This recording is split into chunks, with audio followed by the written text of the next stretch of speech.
Today, I am joined by Dr. Utz McKnight. So Utz, if you could introduce yourself. I've been working at University of Alabama for about 18 years. Before that, I was at UC Berkeley. I am Associate Dean for Diversity, Equity, and Inclusion in the College of Arts and Sciences at UA. I'm also the Chair of Gender and Race Studies at the University Department, and I'm also Professor of Political Science. Beautiful, beautiful, and very amazing and unique mind as well. If you stay in it, you get where you get to get. But so you've done research on, and you have multiple publications related to race and political theories, things like that. For example, you wrote The Everyday Practice of Race in America, on ambiguous privilege in race and the politics of exception, equality, sovereignty, and American democracy. So could you teach me a bit about what critical race theory is, and also about your research behind race, politics, and society in the United States? Okay, so this is the teach me moment. So I'm going to be very kind of like straightforward. So in the really 1960s, 70s, legal scholars, so those are people who study the law, and most of them have law degrees, right? They began to develop this idea that how is the law framed in the United States is based on cases. So cases are like stories, right? So George Floyd is a case, Trayvon Martin is a case, Sandra Bland is a case, Breonna Taylor is a case, right? And how you tell the story of Breonna Taylor's demise is depending on your interpretation and perspective, right? Yeah. Okay. And you have a judge and a jury and witnesses, testimony, all this type of stuff. So they realized that really it's like a story, it's a text. And so depending on how you want to tell the story, you could change the way the law should interpret things. Yeah. So I know it sounds long-winded, but it's actually a very important point. So this is how people were thinking as professors of the law. They're like, wait, how about if we tell the stories from the perspective not of a sort of all-white jury and Emmett Till, but perspective from the mother's side? Or we invent the story. It's sort of almost like modern fan fiction, the way we think of fan fiction. Let's tell it from Emmett's perspective. And so that began the tradition of what we call in legal theory. Now, remember, I'm not a legal scholar, so I'm just like talking about them, right? But this is like 1960s, 70s. It began actually as an argument about class, Roberto Unger, and class analysis. So it was called critical legal studies. But then Derek Bell is one of the principal people, Patricia Williams and others, Lenny Grunier, and then later Mary Matsuda, Richard Delgado, a number of people took it in different directions. But let's say we just take Derek Bell as an example. So Black Harvard professor, the first Black Harvard professor in law, right? So he goes to law school and he goes like this: I'm going to create stories, let's say, from the perspective of people who aren't normally talked about. So Emmett Till is a good example. It's not how he did it, but I'll say like this. So he has the Space Traders. It's very, very useful to read his stories, right? So Faces at the Bottom of the Well is one book, and then And We Are Not Saved are his two best books with this, right? Where he has a story in there called the Space Traders. So aliens come and they say, we're going to remove all Black people. We're not going to tell you what's going to happen with them, but in return, we're going to give you all these types of resources. We will end poverty and all this type of stuff. But there will be no Black people. That sounds interesting. So at first, and then he chronicles in the story how at first people are like, never over our dead body. These are citizens and all this. But then gradually, or not even gradually, very quickly, the conversation changed. It's like, wait, won't you sacrifice yourself, Black brother and sister, for the peace and prosperity of the rest of society? And so, of course, this is a riff on military service for Black people, right? Or making yourself into the help and servitude, right? Riffing on this.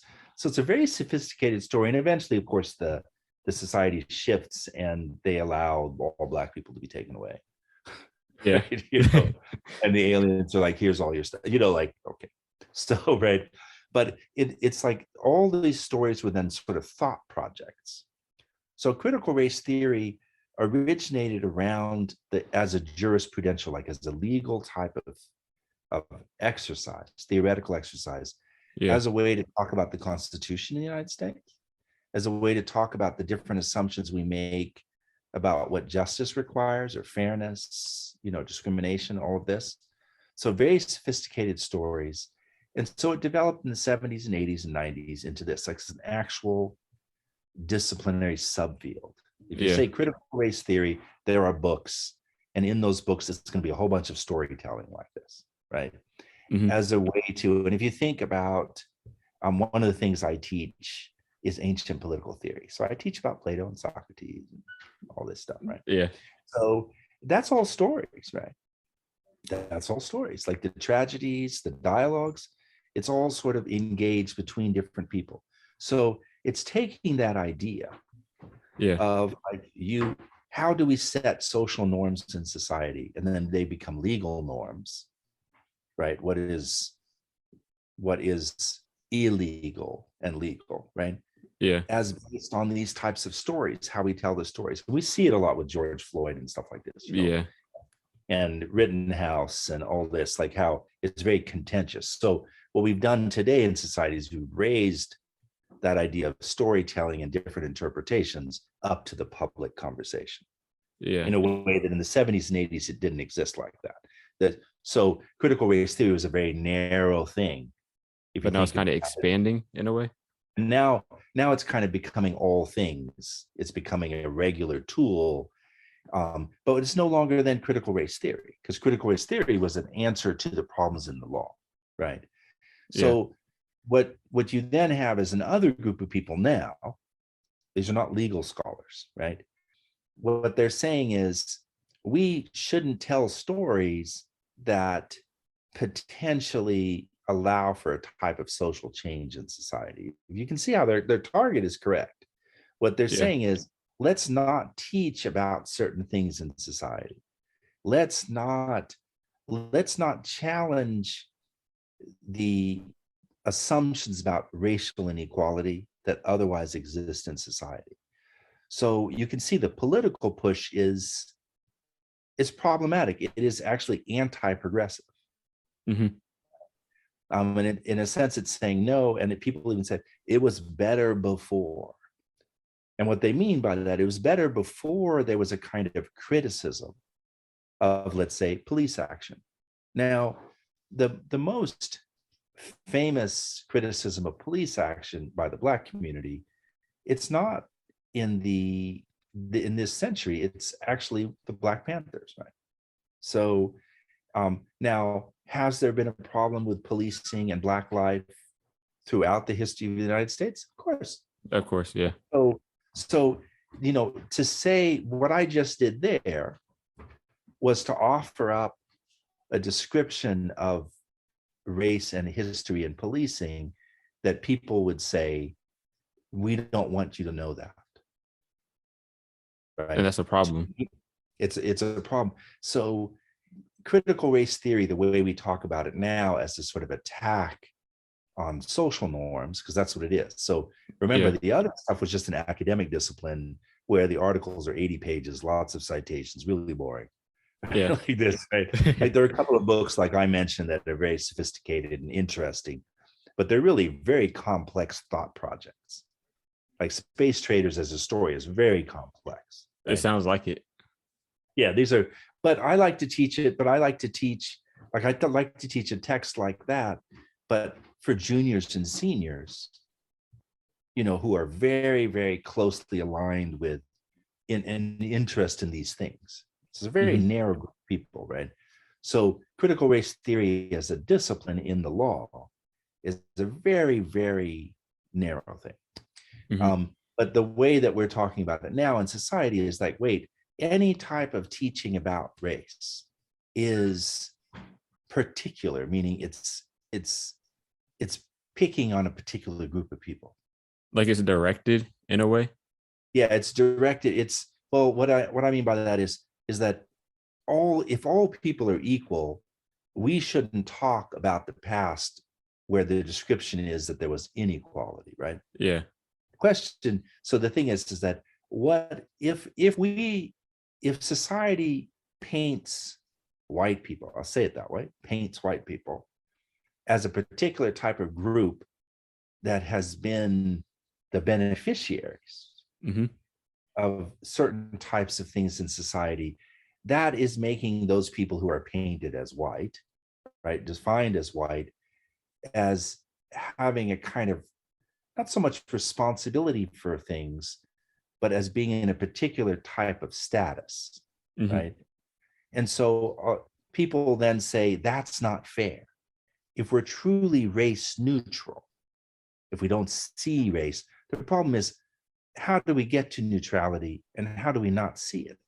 Yeah. The very description of what I just said before means that we would see it, right? Like if it's all over the place, and what I mean by that is, like, history, if you, one of the best things you can do if you want people to not understand what the future holds is you erase their sense of history.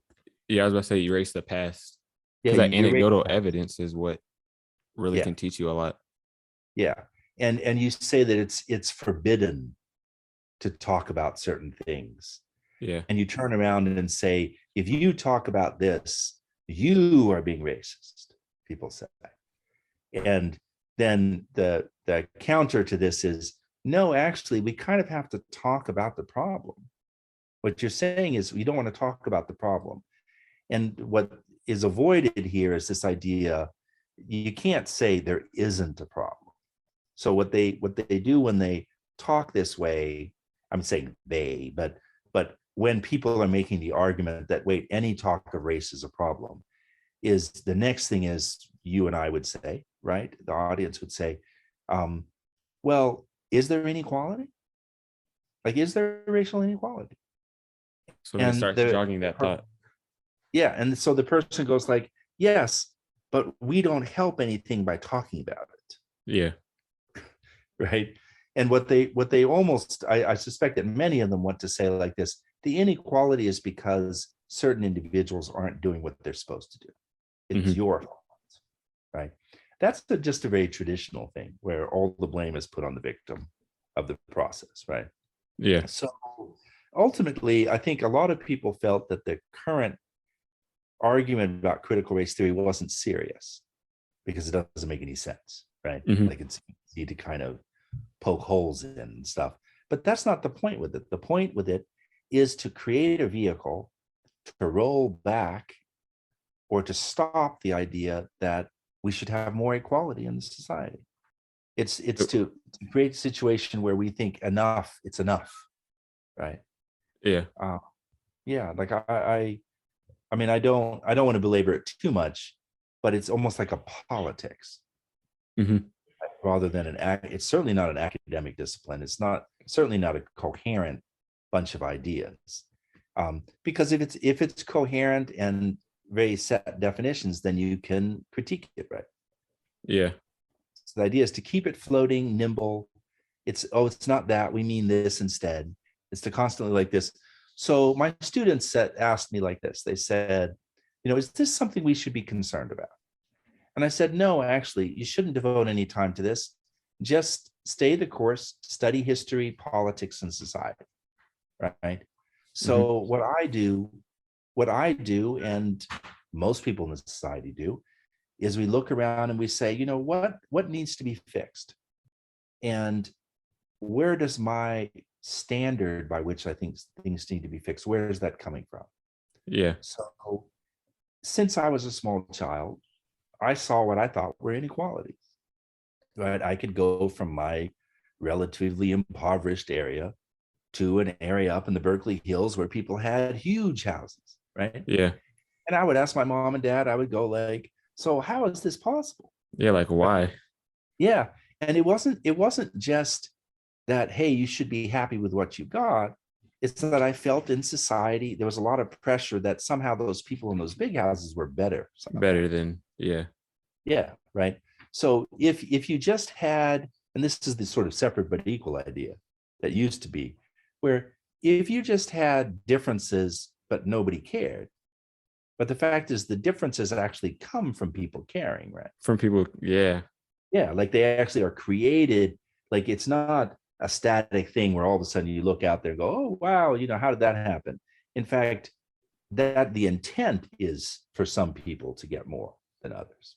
And we call it, at the most innocuous level, we call it competition, right? Mm-hmm. Like I'm competing and one person gets the prize. Well, if you put that at a sort of societal level, right? So what are the terms of the competition? And then if you put in gender and race and sexuality and class and the disability, all these things, age, if you put in education, like where'd you go to school? All right, somebody says like this, right? If you put in the idea of an interview, if you put in the idea of standardized tests, Mm-hmm. right? If you put in, how much math do you study repetitively throughout school? If you put in the size of the classroom, the number of teachers versus students, you put in all this stuff. You put in a whole bunch of different stuff. You put in a whole bunch of different stuff, but it all matters. That thing is, it matters so much that if you don't feed a child at lunch, their grades, you can see their grades, You like can see in elementary school, you can see it, right? So the external stuff like poverty, access to resources, access to healthcare, all that stuff flows through, right? So the poor individual, kind of helpless in this, except for the things that we call choices, right? So we kind of say like this, a person with very bad choices, are those really choices at all? Now I sound like Malcolm X, like this, right? No, but there's a reason why there are many different perspectives in the Black community, right? Yeah.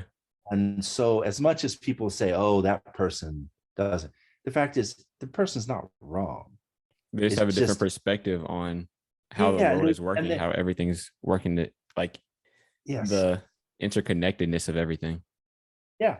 And that perspective usually feeds their desires at the time, whether they want to feel that they're not to blame for something, or they want to go ahead and say, see, I'm so great. Yeah. Right. Yes. So the pressure for you as a scientist, as a young scientist, is to avoid being too prideful, right? Mm-hmm. Is to be too kind of like, well, it's just my genius. Like this, right? No. But at the same time, we have to say like this, but you still have to affirm yourself, right? Yeah. You still have to get self-confidence.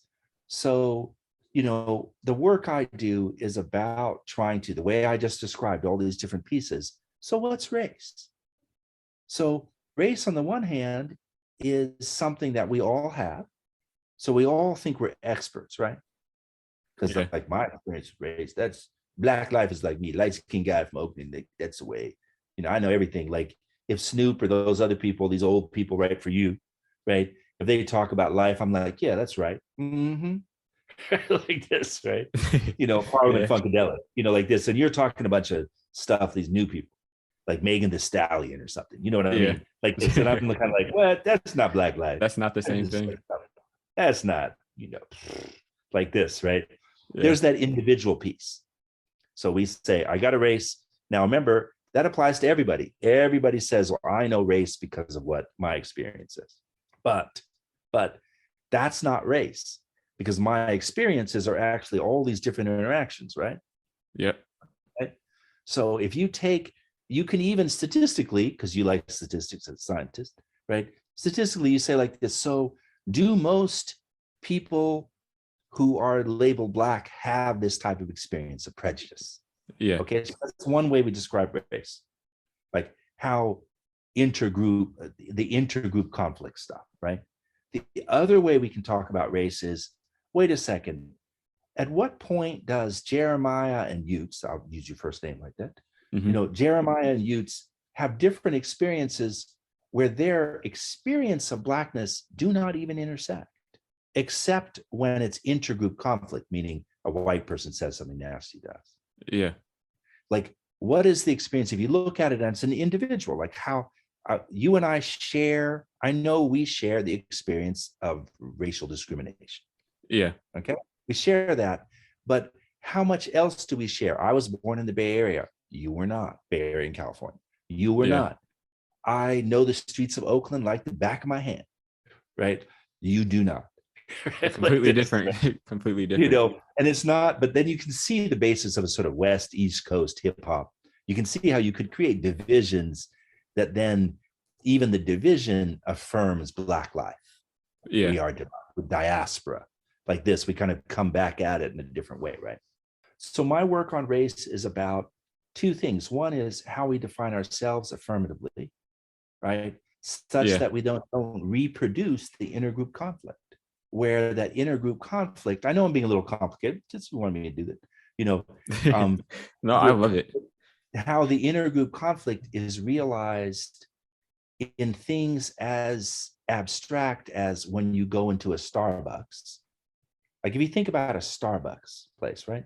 Mm-hmm. Why is it, or a bookstore, you go in there, you and I go in there and we look around and we go, dang, there are no Black people here except us. Yeah. Right. But there's no little like alarm that goes off when a Black person comes in. There's no, and there can be Black people working behind the counter. Right. Yeah. And somebody says like this. So first thing we think of is, well, the price of a latte is so high. But there are plenty of bougie Black people like yourself, right? I'm not kind of who will go like, it's worth the price just for the quality of life that a latte allows me access to. Right? Yeah. Right? Okay, the steam milk or something like this. So then we say, so it's not money, right? So one of the things we look at is, how is the Black person treated when they come into the Starbucks? Yeah. How are they looked at? If you remember a few years ago, remember that scandal with Starbucks where that person was treated badly? Yeah. That's why that was important, because Starbucks makes a case. They don't say quality of life, their ads. They're not selling just quality of life as a sort of upper middle class person who can spend $4 or something for a latte, let's say, right? They're also selling a life where there are no Black people. Yeah. Except certain types of Black people. That's how the whole conversation, if you look back on that, right? So what's interesting for me is how everybody participates in reproducing that. The left-wing person who comes into Starbucks, I'm so cool, I'm like this, blah, blah, blah, like this, is reproducing it just like everybody else, and it is not boycott Starbucks. Yeah. Like, how come we can't change that narrative that works? It works on you and I. It works on all of us. So the challenge, I think, for all of us who do this work, in other words, political theory and race, is to figure out, one is to map how things work, but to do so, meaning very sophisticated models, use everything. It doesn't matter where it's coming, use everything, right? But we need to try and figure out then what counts for justice. How would we create a type of equality? We know, you and I, that we don't want to erase Blackness, but we also know that we don't know what it is definitively where it's not implicated in all these inequalities. Yeah. Like we want to be fine with ourselves. Like let's say you're Serena, right? That's probably a good example. Serena. So Serena Williams, she can play tennis. And go, dude. Okay? You know what I'm saying?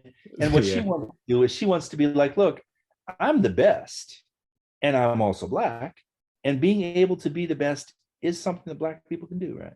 Yeah. That's how she wants to talk about herself, as opposed to like, well, she's the Black tennis queen. Like this. She just wants to be the queen. She wants to be the queen. Now, there may be problems with that way of framing it for us. There may be other issues, right? But, we as Black people then struggle for like, how are we supposed to claim that Blackness such that it doesn't feed into, and you notice this with Serena. So she talks about what it is to be a Black person, and she comes on in ads, right? Her ads are because she's a Black, this, what is it, insurance ad or something like this, where she's, like this Wonder Woman in there too, like whatever it is. Yeah, like I know what you're talking about. That ad works because she's a Black woman, right? Yeah. And the juxtaposition, what I think is interesting, is you're juxtaposing a white Israeli woman, Wonder Woman, right, as an actress, onto Serena, who's a tennis star, right, who's Black. And so it's a very interesting and positive, actually, right? If you think about it, Yeah. right? And you look at the couple who is looking at her through the TV screen as well. So the company has done a very sophisticated job of being aspirational.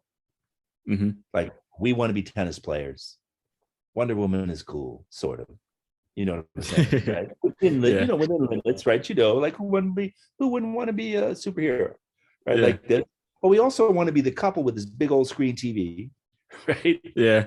Want to be nestling there on the couch with our beloved, right? So all these positive images, right? Hmm. And we could say, well, there's no real race here. But Serena will turn around and say, I'm only able to do this because I'm that very exceptional Black woman tennis player who's succeeded. Yeah. They couldn't just take a Black person generally. I represent a particular type of narrative of American success. Yeah.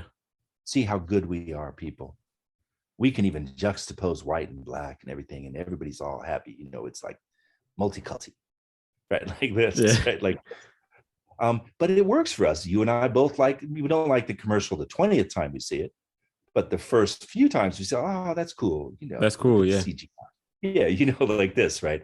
So the struggle for us as Black people is unpacking those types of easy commercials. One, remember, they're created by people like you and I, right? All of Yeah. us. Right? Figuring out what would count for a positive narrative that would mean progress for us. Something Yeah. that we couldn't easily roll back, that you would have to have a campaign like critical race theory. You'd have to have a campaign to try and roll it back. In other words, you'd have to try and create children who didn't understand the incredible righteous struggle of centuries of Black excellence. Yeah. They all don't teach about Black people.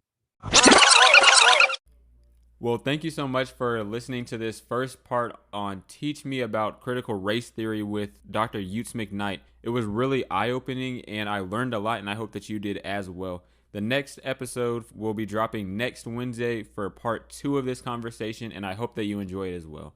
Thank you so much, and I'll see you soon.